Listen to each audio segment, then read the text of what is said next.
Hello everyone and welcome to another video. In this video we take a look at this very small and light sword. And when I say small, I really mean it because without taking into account the scabbard, this sword weighs, I think, just over 400 grams. It's the lightest, nimblest little piece of metal you probably will ever come across without dropping into like fencing foil kind of environments. Just look at the width of my thumb. You can probably see it popping up. It's not even wide enough to cover my thumb. And if you look at the tip, it's the thinnest and smallest little tip you can imagine. So I don't have a lot of information about this sword, so this is more of just showing it to you. And as often happens when I don't know something about, or when I don't have enough details about the swords I show, if you can fill the gaps, you're more than welcome to. The comment section is always open, of course. This initially I thought may be a spadroon.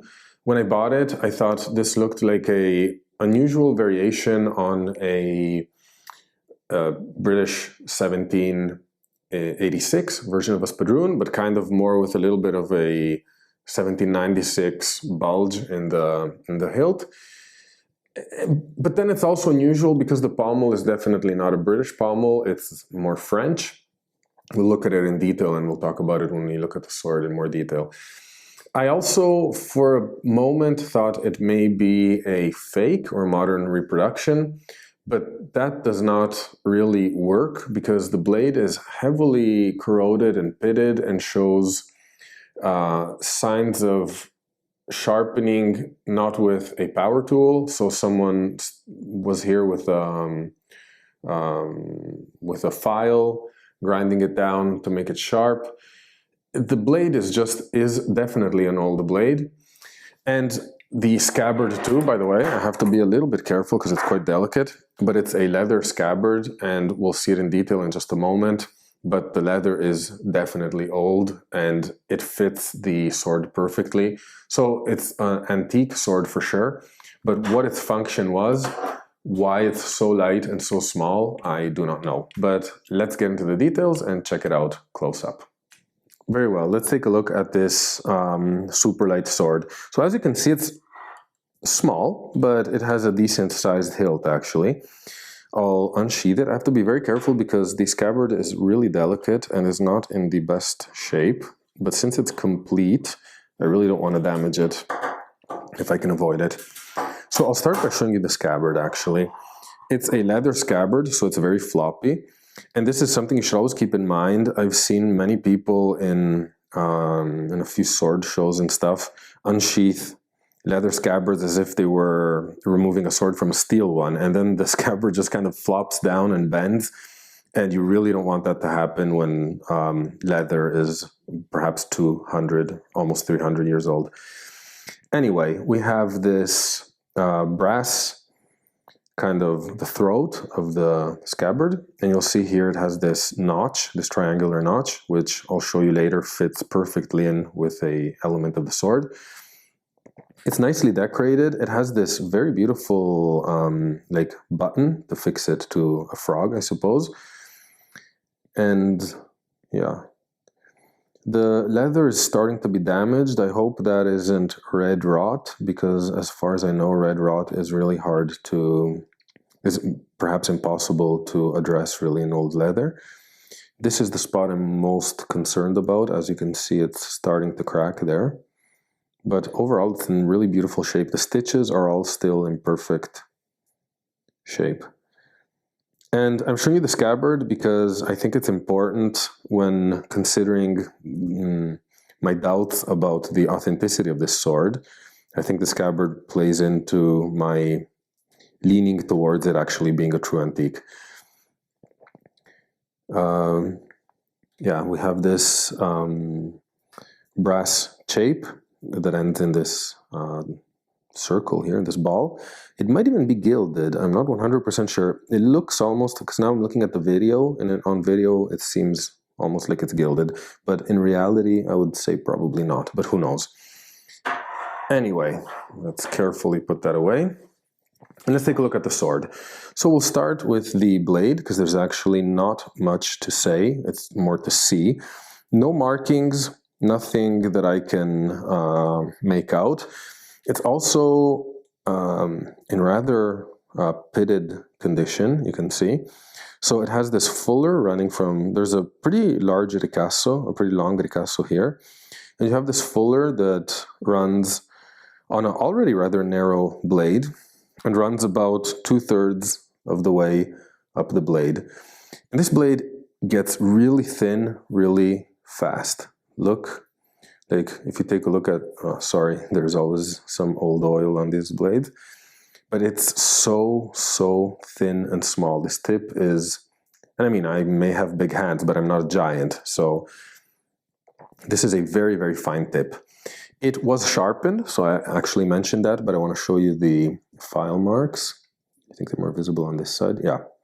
So you can see this is not done by someone who decided to ruin an old sword, nor is it done with a power tool. Someone was very careful, it seems to me, and followed a consistent angle with their file. So this also, to me, makes me think that this was sharpened in historical times by someone who knew what they were doing. And you can see the marks all the way, almost all the way, let's say, up to the tip. Okay, now moving on to the hilt. We have, what can we look at? First, this is the element I was telling you. It's kind of almost unusual. It's almost like a langet to an extent. It doesn't come into the hilt, of course, but it has that langet effect, let's say, of these ears around the ricasso that grab onto the hilt, onto the scabbard. One side is plain and one side is decorated with kind of a checkered pattern. Again, this is a bit of a strange sword, I have to say, because it looks almost in too good conditions sometimes, but everything makes me think it's old for sure. But and I mean, it wouldn't be a historicism. It's obviously 19th century, maybe late 18th. It could be actually. But yeah, we have this stirrup hilt. Very simple, very, as I mentioned, similar to a 1796 or to a Blucher. So the straight crossguard here that then kind of falls down at a right angle and then bulges out towards the end of the grip. And we have a beautiful ebony grip. So, in fact, this to me is very unusual because I'm used to seeing these ebony grips with this kind of vertical fluting, not necessarily the checker pattern, but you see this a lot on the British spadroons, for example, the 1786 pattern. But then we have this pommel, and this pommel is undoubtedly French. But it's a very typical kind of pommel you would find on Revolutionary time, French Revolution time swords. So, well, what does that tell us about the sword? I mean, the pommel, this ebony hilt with the way it's made, the fact that it's kind of spadroon-like, although even lighter, makes me think it really might be a late 18th century sword made for perhaps private use. Maybe someone didn't think they would need it like on the battlefield or anything, so had one made just to be comfortable to carry. And another thing I wanted to show you is how the blade is fixed in place. So the day I'm able to figure out how to take it apart without damaging it. Sorry. Okay, there we go. So I'm assuming the blade is peened, but then this is covered by this cap that's kind of integral to the pommel. When I try moving it, because it's slightly loose, you can see the pommel rotate without this part rotating. So this kind of seems fixed to the tang of the blade.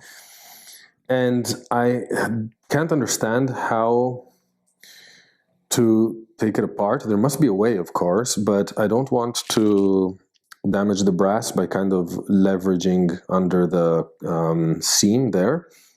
But I can't think of any other way to take this apart. And taking it apart could tell me something, because I'm assuming that if I find a thread under there, and for example the blade is threaded into a end cap here, I don't know if thread ends like this were typical of late 18th century. I would kind of guess not, so that perhaps may say something about the sword. But until I figure that out, I don't have much more to say about it. So this is actually a call for you guys.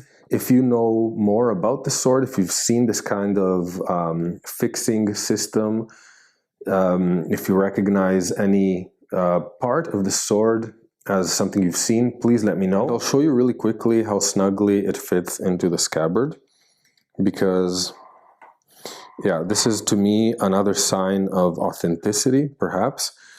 Like, the scabbard is obviously old, and it's obviously one piece with the sword. This is, the two pieces seem to be very consistent. So yeah, curious to hear your thoughts. And there we go, that was it. The small, very manageable, very carryable mystery sword in my collection. If, as I mentioned already, if you have any information about it, if you've seen something similar, please let me know. I'd be very grateful. And other than that, it's a very fun little piece to have in the collection. It's so light, it's almost unbelievable, especially when you compare it to some weird heavy swords that are unusually heavy, like some of the glaives I have, which are over a kilo, and this is less than half. Maybe even including the scabbard, less than half its weight. So anyway, as usual, thank you for watching. I hope you enjoyed the video, and I'll see you very soon in another sword video. Please like and subscribe if you can. It really helps.